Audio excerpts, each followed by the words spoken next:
Israel will fight until we destroy Hamas's military capabilities, end its rule in Gaza, and bring all our hostages home. Since Hamas's attack on October the 7th, Israel has been laying waste to the Gaza Strip. Tens of thousands killed, and the Israeli government now accused of committing genocide. But what can the history of the conflict tell us about how we got here? My guest tonight is the famously provocative Israeli historian Benny Morris. His work once documented many of the crimes committed by Israel in 1948, but his critics say he now justifies those crimes. I'm Mehdi Hasan, and I'm here in London's legendary Free Speech Society, Conway Hall, to go head-to-head with Benny Morris. I'll challenge him on his support for the war on Gaza and ask him why he thinks accusations of genocide are absurd. Tonight, I'll be joined by our panel of experts. Daniel Levy, a former Israeli peace negotiator and president of the US Middle East Project. Diana Boutou, the Palestinian lawyer and former advisor to the PLO. And Emmanuel Navon, an Israeli lecturer of diplomatic studies at Tel Aviv University.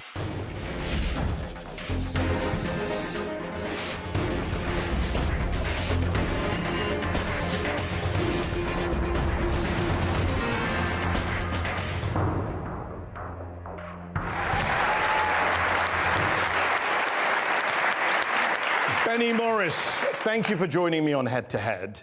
You are a supporter, a defender of Israel's current war in Gaza, which began in its current form after the atrocities on October the 7th, and which has since killed more than 38,000 Palestinians, including 15,000 children, displaced more than 1 million people, made Gaza uninhabitable per the UN, and is being investigated as a possible genocide at the International Court of Justice. A lot of people around the world think it's a genocide. I happen to think it's a genocide, but you have called that accusation absurd.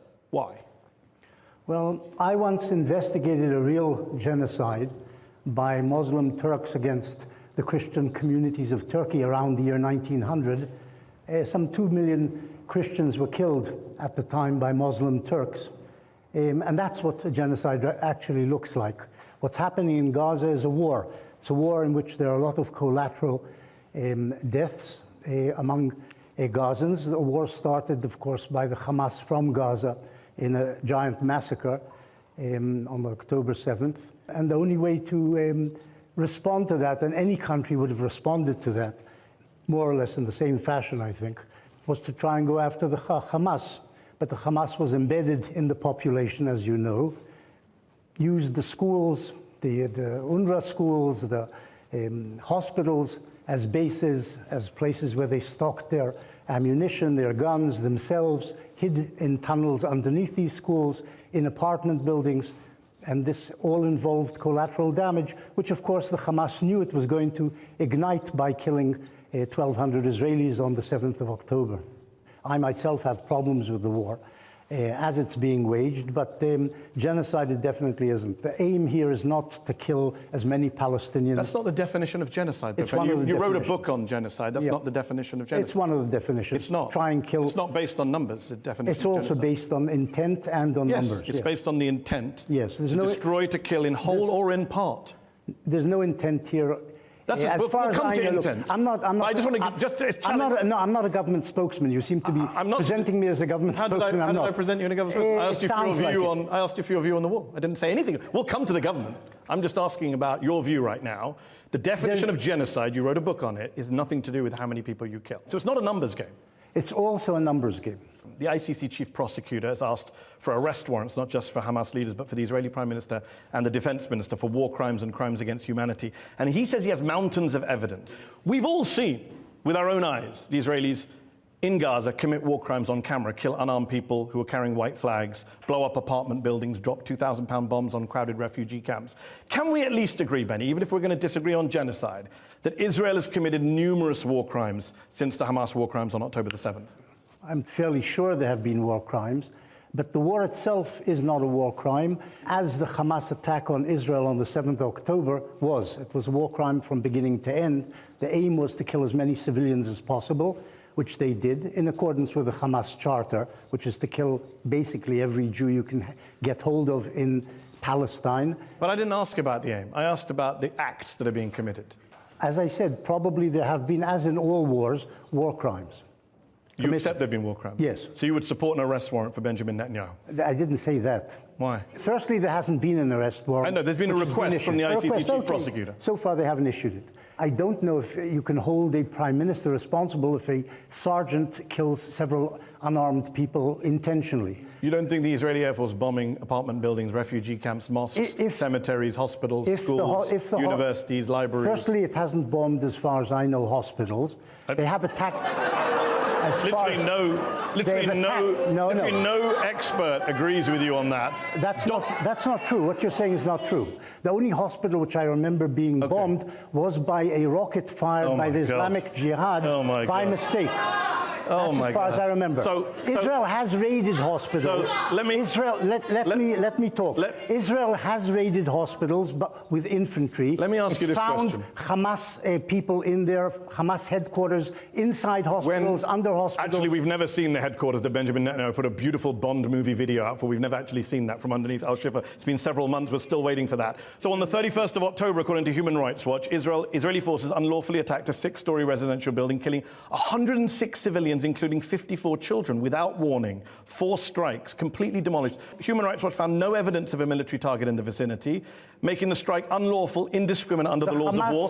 Israeli authorities have provided no justification for the attack. The Hamas always hides their own casualties. Even the Israelis didn't say that they were hiding in the apartment building. I don't. You said you don't want to be a spokesman for the government. You're offering a better defense of the government than the government is. I don't know. I don't know the particulars of that particular attack. It could be that there was a war crime committed there. It could also be that there were hundreds of Hamas fighters in the building alongside. It could be Okay, so let's. Have you ever seen footage? Have you ever seen footage coming out of the Gaza Strip which shows a Hamas fighter dead? Have you ever seen that? How much? All you see is civilians. Benny, because they're hiding. They're hiding their I'm not casualties. a Palestinian journalist. I'm a foreign journalist. And guess what? We're not allowed in by the Israelis. They are hiding their casualties. So let me ask you this question. So then, I agree we should allow people in. Do you agree with me? I agree with you. Let me tell you something about the Israeli Air Force, if we're talking about this. Each mission of the Israeli Air Force, and it's probably the most accurate and efficient arm of the Israeli military, is checked beforehand by a lawyer, etc., to see if there are actual, is there evidence, evidence of I'm so glad Hamas you're pointing being this in out. there. Because it's not a rogue operation, it goes all the way up. See, we can indict Netanyahu for these attacks because it's gone up the chain of command. It's not a rogue sergeant.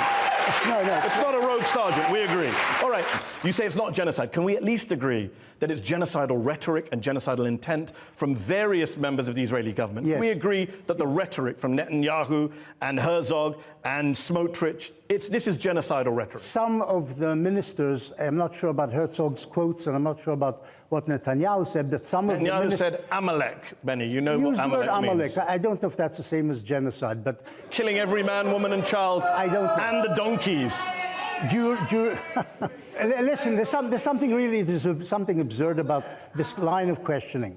If Israel was intent on genocide, would you let me talk? Hold on. Can you let him speak? Would you let me talk? Can you let him speak? Yes. Guys, we are going to have to stop the entire show, and you will all have to go home if we do not have some order. Benny, please finish your point. If there was a genocidal intent in the war making in Gaza, there would be not 30,000 or... Incidentally, the numbers are all issued by Hamas. We don't know how true they are.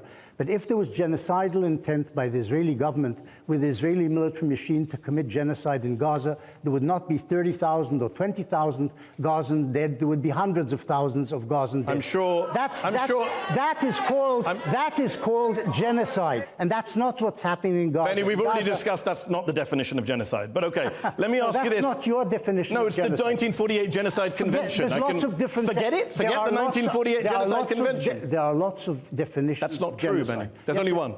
There's only one. It's the 1948 Genocide Convention. That sounds dogmatic. There's only one. There's only one truth, the Hamas truth. Sound the same. Is the 1948 Genocide Convention a Hamas charter? Is everything Hamas, Benny? If there's a genocidal side in this battle, it is the Hamas. Okay, let me ask you this. Just look at its charter, read the words there, read what it says about what they intend to do to the Jews. That's what is important. I've interviewed people from Hamas and I've asked them about the charter. I'm interviewing you right now. I'm sure they tell you it's a nice document. I'm sure they do. Israeli minister called Avi Dikter, member of the Security Cabinet, he said, we're now rolling out the Gaza Nakba. He was referring to the Nakba, the catastrophe of 1948, when an estimated 700,000 Palestinians were driven from their homes. You famously documented a lot of that back in the 80s. You undermined a lot of Israeli propaganda that said they just fled on their own. So whether it's the 1948 Nakba or the 2024 Gaza Nakba, to quote Avi Dikter, for Palestinians, Zionism is Nakba. It is ethnic cleansing. Surely you, of all people, can recognize that. I'm not sure I can recognize that, no. Yeah, you keep putting words in my mouth. Zionism's intent was to establish a Jewish state in the area called Palestine, or the land of Israel. Initially, the Zionists wanted to establish a Jewish state on the whole land of Israel, or all of Palestine. 1937, 1938, Zionism changed and said, we can't have all of the land. There are lots of Palestinians here. Let's share it with the Palestinians. In 1937, the British Peel Commission proposed the partition of Palestine between the two peoples living in it. The Palestinians said no and continued their war against Britain and the Zionists. The Zionists said yes to the partition proposal by Peel. The international community repeated the idea of the partition of Palestine between the Jews and the Arabs in 1947, November, the famous Resolution 181. The Jews said yes to the UN partition resolution of 1947, accepting it. They would get some of Palestine, the Palestinian Arabs would get the other part, and the Palestinians said no and started shooting the next day, killing Jews. So this is one of the reasons I wanted to interview you, because... Yes. Because I know some of the history. You do know some of the history, and you said they all share. But the problem is, I don't know which Benny Morris I'm speaking to, because you're saying they all wanted to share the land. And yet, I have a book here that says, on the most basic level, Jewish colonization meant expropriation and displacement. Zionist ideology and practice were necessarily and elementally expansionist. Zionism was a colonizing and expansionist ideology. That's Righteous Victims by Benny Morris. I know. And you can respond. I'm glad that the audience is cheering things I've written.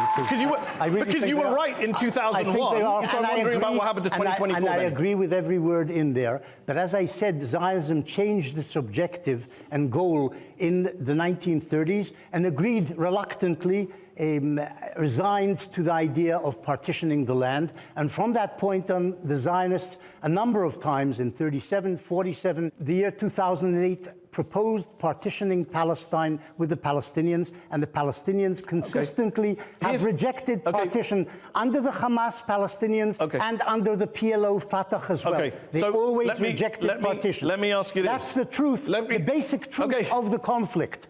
Zionists hold on, Benny, let me ask you a question. Zionists willing to compromise, and the Palestinians always say no. Benny, yes, go ahead. I want to read a quote out to you. Yes.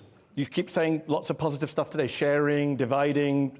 I want to read a quote to you. There are circumstances in history that justify ethnic cleansing. Yes. That is not a quote from Slobodan Milosevic. Yes. That is not a quote from a Rwandan genocide. It's your quote. Yeah. And a lot of your critics say you no longer just document ethnic cleansing, you apologize for it as well. What's the context of what I quote? What you're the context is you're asked, do you condemn what they did in 1948, Zionist militias? You say no. You're asked, they perpetrated ethnic cleansing. You say there are circumstances in history that justify ethnic cleansing. What was the circumstance I'm talking about? You say, I know that this term I'm reading your quote. I know that this term is completely negative, but when the choice is between ethnic cleansing and genocide, the annihilation of your people, I prefer ethnic cleansing. So the Jews understood in 48, the Jews were under threat of annihilation by the Arabs, and that, in my view, legitimized, justified cleansing Arabs from Palestine. The Jews were threatened with death by a second genocide after the Nazi genocide. The Hutus said exactly the same thing about the Tutsis in 1994. They were talking about the Zionists? No, they said we can ethnically cleanse and kill these people because they're threatening us. No, right? Everybody who's ever done bad things says we're doing it defensively, right? I didn't say threatening. I said the Arabs of Palestine attacked the Jewish community in Palestine from 1947 on. But that doesn't justify ethnic cleansing, They were joined. They You can't justify a war crime, a crime against humanity. Ethnic cleansing is not regarded as a war crime by any... So you're fine with it? It's not a matter of fine. It's not a happy I'm trying to event. understand. We're not. I prefer ethnic cleansing of the other to being massacred my own people. Yes, sure. Even if that involves innocent people being driven from their homes and not allowed to come back? Yes, if you're under threat... How does that fit with Zionists wanted to share the land? Because, of course, the Zionists wanted... No, you're mixing up the times, the chronology. The Zionists were willing to share the land. The Arabs said no. The Arabs attacked them. And from that point on, the Jews, to defend themselves properly, they would have to drive out Arabs from certain areas from which the Arabs were attacking the Jewish So it was a pragmatic thing in the heat of war? It wasn't ideological, it was pragmatic. Even though you yourself say that transfer was inevitable and inbuilt into Zionism. Your words. It depends what you mean by transfer. A transfer... Depends what you mean by transfer. You're the one using the euphemism. It depends... No. It depends what part of the population we're talking about. Total transfer was never any part of Zionist policy. Partial transfer. A partial transfer from areas in which the Jews wanted to establish their state in part of Palestine, and from which the Arabs were busy attacking the Jews. Okay, I want to bring in the panel. Before I do, a lot of talk about whether Zionism is a form of colonialism. If I said to you Zionism is something colonial, what would you say to that? I would say there's some partial truth in it, but on large it's wrong. It's not a correct interpretation. Those are Theodore Herzl's words. He wrote a letter to Cecil Rhodes, the founder of Rhodesia in Zimbabwe. He said it's something colonial. Okay. So maybe you should take it up with the founder of Zionism. I can't take it up with Herzl. Okay. Herzl may have said that in order to... Not may, he did say that. Ingratiate... No, in an effort to ingratiate himself with the great colonizer, Rhodes, it's possible. That's not the point. The point is... This is why I don't understand. Benny, Zionism... You don't allow me to finish sentences. I do, please. No, you do. You please finish the sentence. Continuously interrupt. Please. You're trying to do what Trump did to Biden. Wow, I've never been compared to Trump before. That's a first. But you've actually eaten up more time saying that, so please finish your sentence. In order to mess up his sentences. Zionism intended to liberate the Jews from the alienation and oppression under which they lived in Eastern Europe, also later Central Europe, by establishing a state of the Jews, with a majority of Jews, with Jews ruling over themselves. They ended up in part realizing that dream at the expense of Palestinians. This is correct. Okay. This is what happened, as it turned out. We'll end on a point of agreement and bring in our panel. We have Diana Boutou, who's a Palestinian lawyer in Israel, former advisor to the PLO. Emmanuel Navon is an international relations lecturer at Tel Aviv University. Daniel Levy is a former Israeli peace negotiator, president of the US Middle East Peace Project. Diana, I'm interested in hearing what you have to say about genocide, because we started the show talking about genocide. Benny very adamantly says it's absurd. There's many definitions. You're a lawyer. What do you make of that? Look, Benny is exactly what I expect him to be, which is a genocide denier and a genocide apologist. Every human rights organization has been defining this as a genocide. We have the ICJ that has come out and said that there's plausible case for genocide, and yet we're to believe the Israelis, the only people who say that it isn't a genocide. Israel's allowed to be a colonizer. Israel's allowed to do what it pleases, and that Palestinians just have to sit by idly and take it. And this is the fundamental problem with Zionism. But we, Palestinians, are the ones who feel Zionism on our bodies. We've paid for it with our lives. We've paid for it with our land. This attempt to redefine Zionism will go nowhere, because you know, and the world knows, it's a colonial... Hold on, I'm going to bring in all the panel. Then it's a colonial... Hold on. All right. Emmanuel, you teach international relations in Israel. Is there a recognition there that a lot of the world governments, allies of Israel, as well as the usual human rights groups, are very critical, at a minimum, of the way that Israel has prosecuted what's going on in Gaza? Well, first of all, Diana said we're feeling Zionism. You're right, you're feeling it, because the only place in the Middle East where Arabs are free is Israel. And so the freedom that you have, Diana, is because the only country in the Middle East where there is freedom is the state of Israel, from which you benefit, and you should be thankful for it. I'm not grateful at all. Because the only country in the Middle East where Arabs can elect their officials, be elected, be judges at the Supreme Court, be president of a university. The only free country in the Middle East is Israel. Daniel, do you want to respond to that? I find it staggering that the gentleman to my right is telling the Palestinian citizen of Israel how she is experiencing the reality under which she lives. It's a staggering moment for me. Now, there were different strands to Zionism, okay? There was a cultural Zionism, there was a binational Zionism. This could have gone in different directions. From the perspective of 2024, 75 plus years in, the idea that this is just something benign doesn't match with the reality that has been lived. Now, I would say it's clear what this has meant for Palestinians, but I would argue it's not doing what was written on the tin for Jews either. I don't think either Israeli Jewish or global Jewish safety is best served by the actions we see day in, day out in Gaza. Mehdi, would you like to respond to what you've heard from the panel? Please. I think there's a misunderstanding here. There is a separation between Israel and the West Bank, Israel and the occupied territory largely populated by the Palestinians and the State of Israel. In Israel itself, there is a rule of law. There is generally equality between the Jews and the Arabs, and you're misrepresenting it when you say that they are persecuted, and he's damn right in what he says.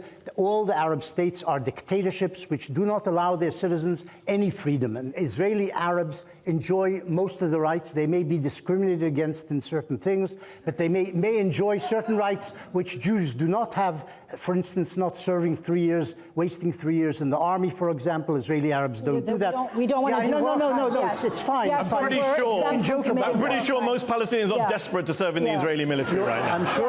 I'm sure you're right. Thank you for leaving us from one should be in pre-1967 Zionism in Israel. It was not a colonial enterprise. In the West Bank, there is a colonizing and colonial framework, which is even apartheid-like in its actual workings. But in pre-1967 Israel, that was not the case. And for the first 100 years or so of Zionism, it wasn't a colonial venture. It wasn't a venture of an extension Benny. of an imperial. Let me just define colonialism, since you're so busy defining genocide.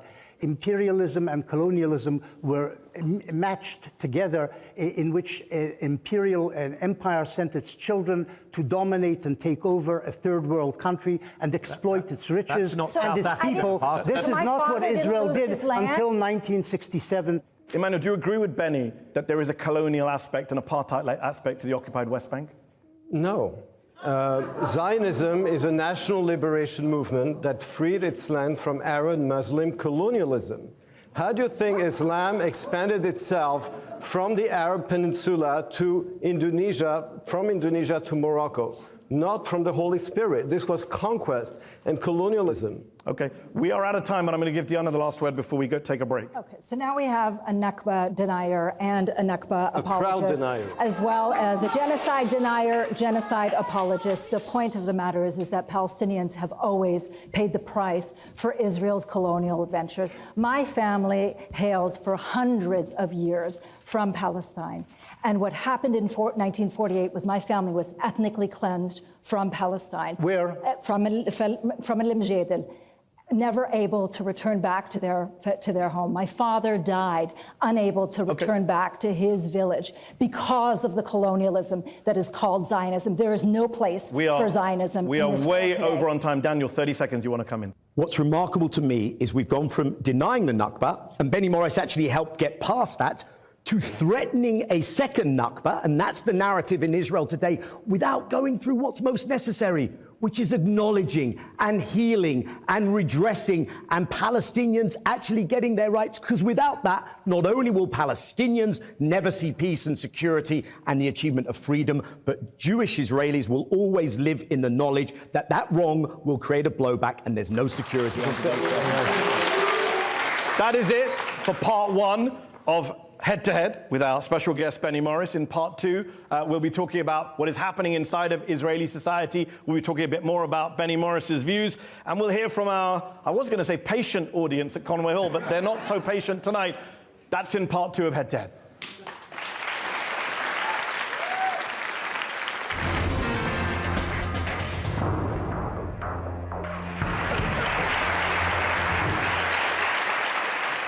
Welcome back to Head on Al Jazeera English. I'm with my guest, Benny Morris, one of Israel's most famous historians. We have a panel of experts, and we have a live audience here in London's Conway Hall, who we will be hearing from shortly. Benny Morris, in part one of the show, we argued, you and I, about genocide, about ethnic cleansing, about the Nakba. Can we start part two, Benny, by agreeing, both of us, on something, that Israel has seen in recent years a pretty serious, severe, brazen shift to the right, some would say far right, with the likes of Bezalel Smotrich and Itamar Ben-Gvir in the cabinet, a lot of fanatical settlers inciting violence in the occupied West Bank. According to some polls, 60% of Israeli Jews say it's better for there to be segregation between the two societies. 48%, according to one poll a few years ago, supported the expulsion of Palestinian citizens of Israel. What is going on in Israel? Israel has turned definitely to the right. It's partly to do with demography. More religious people are born, more than secular people. I would say also, unfortunately, more Sephardi people are born than Ashkenazi secular people. I would say that in addition to the demographic shift, which has taken place in the last 20, 30, 40 years, continuous Arab terrorism and Arab reluctance to reach a compromise has also driven Israelis to the right. You've also been critical of the far right in Israel, as we just heard you say. I'm very critical. You've called Netanyahu cowardly and incompetent. But you yourself have been criticized by some on the left, both in Israel and abroad, for your own views. And I just want to get through some of them with you, because you've said what many would say are racist things about Palestinians, Arabs, Muslims. You've called them barbarians. You've said they have no moral inhibitions. You've said they ought to be caged. You've said Palestinian citizens of Israel are a time bomb, a fifth column, the emissary of the enemy. I got the gist. I know, but the audience need to hear it. Okay. You say you're a liberal and you believe in the peace process. A lot of Palestinians would say, how do we make peace with people who say they're liberal Zionists and they think of us in this way? It's quite a question of quoting out of context, which you are indulging in. Those who blew up buses and restaurants in Israel during the Second Intifada, I'm talking about both Hamas and Fatah terrorists, I called barbarians, and they behaved. Not just them. And I did no. I called them barbarians, and they behaved like barbarians. You didn't call all Arabs barbarians? No, I didn't. You did actually in 2004 in Haaretz. You said the Arab world, as it is today, is barbarian. That's true. The Arab world. I didn't say all Arabs are barbarians. I said the Arab world is barbarian in its behavior. What does that mean? The Arab world is barbarian. Have a look at Syria, where the regime killed about 500,000 people in its civil war, trying to suppress an uprising. Look at Sudan, where the Arabs are busy killing blacks in Darfur. Look at Libya, where they're killing each other. They throw bombs at funeral corteges. Look at Iraq. They behave like barbarians. If somebody said to you, and I would say this is anti-Semitic, if somebody said to you the Jews are barbarians, the Jewish world is barbarian, I think you would agree that's anti-Semitic. And if somebody said, well, I'm not being anti-Semitic because I'm just talking about the IDF. I don't think it would be anti-Semitic. It would be false. That's the point. You don't think it would be anti-Semitic for me to say the Jewish world is barbarian? It would be false, not necessarily anti-Semitic. And when you say the Israeli Arabs are a time bomb, they're a potential fifth column. That's all of them. You didn't say some terrorists. I said Israel's Arab minority, which identifies in large measure with the Palestinian cause, is, in the long historical perspective, a potential time bomb. Yes, I would agree with that. You said they're a potential fifth column. Or a potential fifth column, yes. An emissary of the enemy that is among us. This is vicious stuff. No, I don't remember using the word enemy. Whether you remember it or not is irrelevant. What? You said it. Their slide into complete Palestinization has made them an emissary of the enemy that is among us. During the Second Intifada, when there were riots by Israeli Arabs, blocking of roads, etc., they behaved like an emissary of the enemy. This is correct. It depends on context. You keep quoting things without explaining the context. I'm not sure there is any context for dismissing an entire people as a fifth column. Nobody is. Okay, go ahead.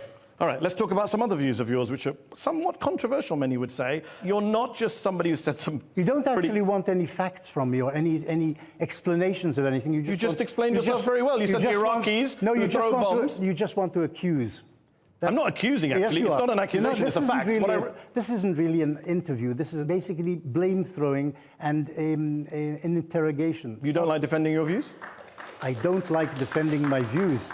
I'm able to defend my views, but Okay, you then. come up with these quotations which are out of context. Oh, that's- You don't explain the historical context. Okay, everything- The audience doesn't understand what you're talking about. I just And read then the entire quote to and you. then they I read use- the entire and then quote they to use you, the Benny. word racist, which you Benny- used at the beginning when you introduced this You subject. said, yeah, you said when, okay, here's something else you said. You said, we're talking you're- about murder in you're- far larger numbers. It's not a matter of money, referring to Palestinians in Israel. It's the society's nature. Yes, I would say that's a racist comment to say an entire society has a murderous nature. During the Second Intifada... This was said in 2019, Benny, not in the Second Intifada. It's not my fault if you can't remember when you said things. In 2019, you said, we're talking about murder. It's the society's nature. The murder of who? The murder rates in Israel. You said Arabs have higher murder rates. Explain to the audience what we're talking about. I'm sorry to break it to you. That doesn't get you out of it. You said it's the society's nature. Let me explain what was going on. The murder rates by Israeli Arabs of their fellow people, basically, not of Jews, but of fellow Arabs, is much, much higher. It's about 100 or 200% higher than the murder rate among Jews. The same applies, incidentally, to the killing of women. The same applies to honor murders, which are called honor killings, when a woman shows too much leg or looks at a man the wrong way. This is unfortunately inherent in Arab societies in general in the Middle East and among Israeli Arabs as well. That's the context. My problem is there's no context for making sweeping statements. You know that's true. Let me ask you this. Racist. Let me ask Is you that this. true or not? You are a racist. We will Is bring it in. true? We will bring in Not Diana. racist. Is it We will true? bring in Diana in a moment. Racist. Is it true? I want to ask one You last are a question. racist. Forget the word racist. Benny. Is You it actually just true? made a racist We're talking comment about when you facts. said Benny, that I will let Diana unfortunately there's respond in a higher moment. birth rate among I will let Sephardim you can't tell me versus that you Yemen. don't want heckling from the audience and then engage when we're talking. You can't have it both ways. So I'm talking to you. We'll come to the audience. Okay. I'm heckling the audience. One last question. You can do what you like. One last question. It's a free country, as they say. Let me ask you this. It's not just the racism that you've been accused of. You've also been accused of warmongering. You just recently wrote a Haaretz column in June where you said Israel should consider nuking Iran to prevent them from acquiring nuclear weapons. Not even Benjamin Netanyahu has said that. You've said it. Well, he's more responsible. He's a prime minister. So you're irresponsible. Yes. I mean, nuking an entire country. That is not what's written in the article. You misquote everything you say. I asked you a Almost question. everything you say. It was a question. Okay, I'll say what the context is. Please. Is destroying the Iranian nuclear facilities. That's the context. With nukes? Yes, with nukes, but not destroying Iran, as you just said, I said. You think dropping a nuke on Iran would have limited... Not on Iran.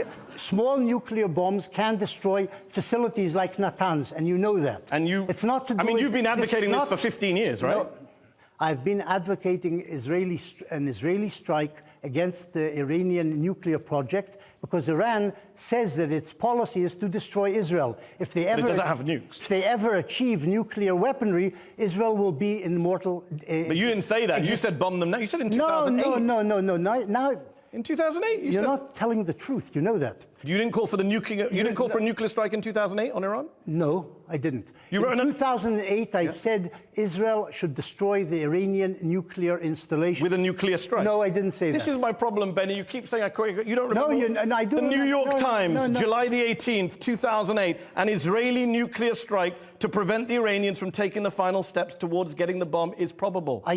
I didn't say I supported it. I said it's probable. You said the alternative is letting Tehran have its bomb. It's very clear what you were supporting. Come on, now who's playing word games? Israel does not have as part of its policy and doesn't announce as its policy the destruction of Iran. But Iran does say that its policy is to destroy Israel, and they are working diligently to get nuclear weapons. And if the Iranians do achieve nuclear weapons, Israel will be finished. That's what the Iranians are aiming at.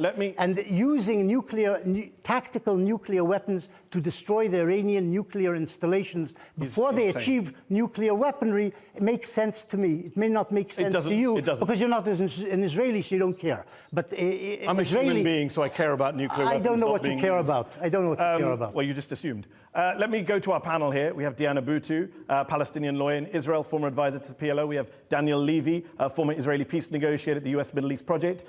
We have Emmanuel Navon, who is an international relations lecturer at Tel Aviv University. Diana, I've got to bring you in first since we got started earlier. Potential fifth column. This is exactly the problem, is that he's a racist. He espouses these racist views. That's the problem with Israel. Israel is a society, a country that is based on this idea of Jewish supremacy, and anything that they do or say goes, which means, therefore, that as a Palestinian who lives in that country, who is not enjoying any benefits of so-called democracy, that they get to espouse and tell me how I feel. They get to make statements like we are a fifth column, and they actually treat Palestinians as though they are a fifth column. It's very important, Mehdi, for people to understand that Israel came to us. We didn't immigrate to Israel. Israel's a colonial movement, and as a colonial movement, its aim is to not only get rid of Palestinians, but it's to transform the entire place, to erase and replace. Okay, Emmanuel, I want to ask you this. Do you recognize the shifts that Benny was agreeing on at the start of this segment about what's happening inside of Israeli society? Well, allow me to respond to what Diana just said. She's not telling the truth. What she's saying is not true. First of all, the Jewish country, I mean, there are over 190 states in the world. Most of them are nation states. It's not about supremacy. It is about national self-determination and freedom. Now, we didn't come to you. This is our land. No, it's not. This is a Jewish land. The way that the state was created was our through land. the And first of all, when you take we came to you, it's not. I did not interrupt you. Diana, let him finish his point, Diana. Okay. First of all, when you say we've been there for hundreds of years, the word Palestine, it's an invention of British colonialism. It was invented in 1920. It did not exist under the Ottoman Empire. Again, so when this story starts, it's a colonial invention. So when you say Palestine, and you can't even pronounce it in Arabic because there's no P in Arabic, that's why we say Philistine, right? There's no J in Hebrew. We did not conquer. All right, Emmanuel, I'm going to bring you back to my question and then move on. What do you make of Bezalel Smotrich and Itamar Ben-Gvir referring to Arabs in the most dehumanizing race? Are you going to deny that as well? Like every society, we have our extremists. Okay.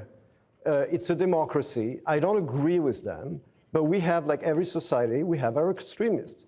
And yours are in government. Yes, well, I didn't vote for this government. I wish they were not in the government. Okay. Daniel hasn't spoken. Daniel Levy.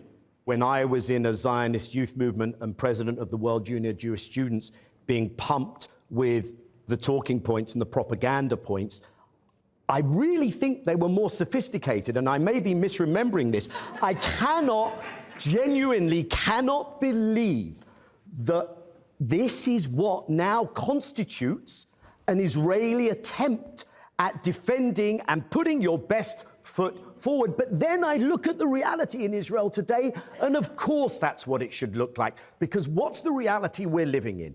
And let me take two snapshots. First of all, it's really not that surprising that we've got to this point when you consider the impunity with which the external community and Israel's allies and the West and the US treat Israel, despite the litany, the entire spectrum of violations of international law and of human rights. And yet every time there's an excuse, there's a veto at the United Nations, and then there's more arms. And in that respect, don't expect Israelis to come up with better talking points when they don't have to, because you're willing to run cover for them and create completely the wrong incentive structure.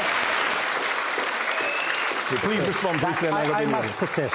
You brought three people in a panel, two of whom are pro-Palestinian, anti-Zionist. That's the purpose of the panel, yes. It's supposed to be two against one. That's the way you've organized this. Yes, we did ask you to watch the show before you came in. I consider myself pro-Jewish, no, you're not pro-Palestinian, pro-human. I consider myself... Okay.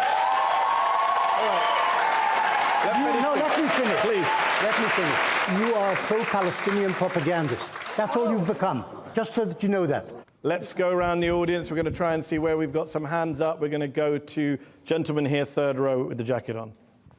Just if you could say something more from an Israeli perspective in terms of the threat they face from Hamas as an Islamist movement which is pledged to slaughter all the Jews in Israel. That's what it says in its charter, never revoked charter. If you could explain that in more detail, please. The Hamas is a small organization with a small army of terrorists. It doesn't represent, in my view, an existential threat to Israel, but as part of the larger Muslim radical Arab world, that part of it, including Iran, together they do represent an existential threat to Israel. Israel is not fighting merely the Hamas, it's fighting the Houthis, it's fighting militias in Syria and Iraq, it's fighting the Hezbollah, orchestrated by the Iranians at the moment, which wants to destroy Israel, yes. Lady here in the third row on the second. My question is to Diana or Daniel, because I want an honest and truthful answer. Given the decades-long brutality against the Palestinians by the Israeli government without much regard for international law or consequences, should we have seen the escalation in this genocide coming? And what could be the global implications when states disregard international law to justify and even normalize genocide? Diana, briefly. We've gotten to a point in this world where the world tells us that nothing can justify October 7th, and yet everything that Israel has done since October 7th can be justified by October 7th. That's a distorted world, and we have to understand what this occupation has meant. It's been violent from day one. The Nakba was violent, and what we're seeing today is a continuation of that Nakba. For world order to be restored, we need to have a system where all states are held to account, not where we get to have a country that says it's time to bomb Iran because they might have a nuclear weapon. Big secret, Israel has a nuclear weapon too. Gentleman in the brown jacket and then the gentleman here in the blue jumper. I know that we're on Al Jazeera, a Qatari station. What do we think about the fact that Qatar has funded Hamas for so long, persecuting Gazan Palestinians? And also, we haven't heard one mention of the 120 hostages still being kept. And what pressure could Qatar be putting on Hamas to release those hostages immediately, regardless of all the rest of this? Well, Qatar has been supporting the Hamas for at least a decade with money, propaganda, etc., probably using Al Jazeera also in that fashion. This should end. I think normal states shouldn't support what the world regards, or at least the Western world regards uniformly as a terrorist organization. It's true that Hamas is still holding 120 Israeli hostages, women, children, octogenarians, 2-year-olds and whatever. They had 250 in the beginning, now it's been reduced to 120, many of them killed by Hamas people.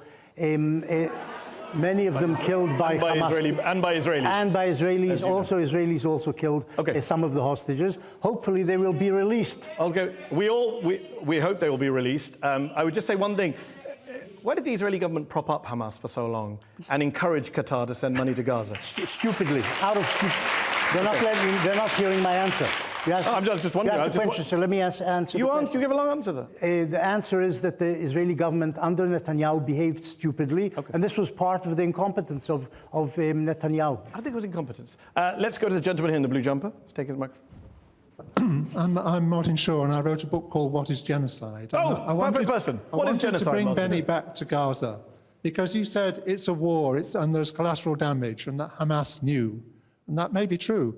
But, I mean, the real point is that Israel knew, isn't it? That if you bend the rules of war so that 100 people can be killed for one militant, if you do that thousands and thousands of times with 2,000-pound bombs, you know that the whole of Gaza is going to be a ruin. You know that you're going to destroy that society. And that the only way we can understand that in an overall sense is not a series of war crimes. It is one big crime, and I think the name for that is genocide. Absolutely. Do you want to respond to that? Hold on, let him respond. I think I've already made the point. The Hamas, when it attacked Israel on the 7th of October, knew that Israel would retaliate with bombing and knew that lots of Gazan civilians would die. They were hoping for that because that looks good on Western television images. But they say that killing a lot of Gaza civilians is good because they go to heaven. They become martyrs. So this is Benny, allowed. Benny, can I ask you a question? Did I say something wrong? No, I just want to follow your logic here. The Hamas knew that. I just want to follow your logic. Your argument is Hamas Hamas knew that if they did this, we'd do a genocide, so we did a genocide. Not genocide, no. You're misusing. Like, they knew that we would come and kill lots of people, so we did. It's a very weird argument. They knew that Israel would kill lots of Gazans. They knew that Israel would kill lots of Gazans. Not a great defense of Israel. Yes, they knew that. Going after the Hamas, they knew that lots of Gazan civilians would be killed, and they were happy with this because of international pressure which would result. Okay, we're running out of time. I want to take a gentleman in the suit. Yes. Benny Morris, you say that the ICC should issue an arrest warrant against the Israeli Prime Minister and the Israeli War Minister, Yoav Gallant. But on the 9th of October, they imposed a total siege on 2.3 million civilians in Gaza, depriving them of water, medicine, food. That is what they're accused of, starvation as a weapon of war, something that the Syrian and the Russian regimes were accused of. Do you condemn that? Has anybody died in Gaza of starvation? Yes. Yes, Benny. This is total nonsense. Hold on. The Israeli. You want me to answer? Yes, I do. But you want me to answer? But I want some evidence. You can't just say things that are false. I'm not going to let you say that. The Israeli government, I think, the ministers debated whether to cut off water, cut off electricity, etc., etc. They eventually resolved not to do that. And though lots of reporters have been saying, and the United Nations, that Gaza is on the verge of starvation, on the verge of famine, etc., etc., that has not happened. Benny, how do you know that? How do you know that? Hold on, stop heckling. How do you know that, Benny? And please, I haven't read any report of anyone dying of starvation. There have been many reports. I haven't read any. So that makes it nonsense because you haven't read any. I haven't heard of anybody dying of starvation. You don't think there's a famine in northern Gaza? No, I think there's a food problem there. Do you think there's a famine in northern Gaza? I don't know what the word famine means. There is a food problem. There's malnutrition. This I have heard. But nobody's died. They've all conveniently stayed alive. As far as I know, nobody has died of starvation in the Gaza Strip, as far as I know. I've read quotes from you saying you're a historian, you look at the sources, you find the evidence, and now you're like, I don't know what famine means, I haven't seen anything. I mean, it's a big claims you're making. You should back it up with some evidence. You should back it up. Tell me a report in which somebody has died of starvation. Cindy McCain. Who's Cindy McCain? Is the head of the World Food Programme. She's the widow. She said what? She said what? She's the widow of Senator John McCain, the most pro-Israeli senator of my lifetime. She said what? She said northern Gaza is a full-blown famine and that there are children, women and children in skeletal states there. Did she say somebody died of starvation? I'm asking you. Did anybody die of starvation? Yes, there have been documented cases. Read the newspapers. Read the humanitarian What you just quoted didn't talk about starvation. You said there was no famine a moment ago. I didn't say. I said I don't know what famine is. Well, that's a good get-out, and it's at the core of the discussion. Let's take another question. Gentleman in the green jacket's been waiting a while. Hi, my question is to Benny. I just want to know, if you were Palestinian, right, and you were born in Palestine, would you, given the circumstances, support a Palestinian's right to resistance? In the form that they have. I don't know about the form. I would support Palestinian resistance if I was living under Israeli occupation, yes. Which is what the Palestinians are. Yes. Benny, we're out of time. It's a very interesting question he posed, very interesting answer. I do want to ask about, because I watched a recent discussion you did and you were telling your opponent, you need to have empathy, you need to put yourself in other people's shoes. So let's just continue on gentleman's very good question, I thought. I mean, if you were a kid in Gaza right now, and you saw your home blown up by the Israeli Air Force, you saw your parents incinerated in front of you, you're starving, what's your view of Israel going to be? It'll probably be very negative, but it might also be negative towards the Hamas who generated this conflict and led to that home being bombed by Israel. You think that's what the kid is thinking when he sees his parents killed by an Israeli bomb? He might think both things. What would you think if you were that kid? Probably I would describe the death of his parents to an Israeli bomb and to the Israelis, but I might, on reflection later, think maybe the Hamas shouldn't have slaughtered so many Israelis on the 7th of October, which led to this. I'm genuinely asking, is that your talking point, or is that, as a human being, that's how you would feel? As a human being, I think I would feel anger towards those who had just killed my parents, but I think growing up and on reflection, I might think that the Hamas had led to this. Quite the empathy I was looking for, but we will... I mean, if that's your honest answer, I'll take it. That's my answer. I appreciate that. Benny Morris, thank you for joining me on the show today. Thank you to our audience in London's Conway Hall. Thank you to our panel of experts who joined the discussion. That's all we have time for. Thank you for watching at home. Good night.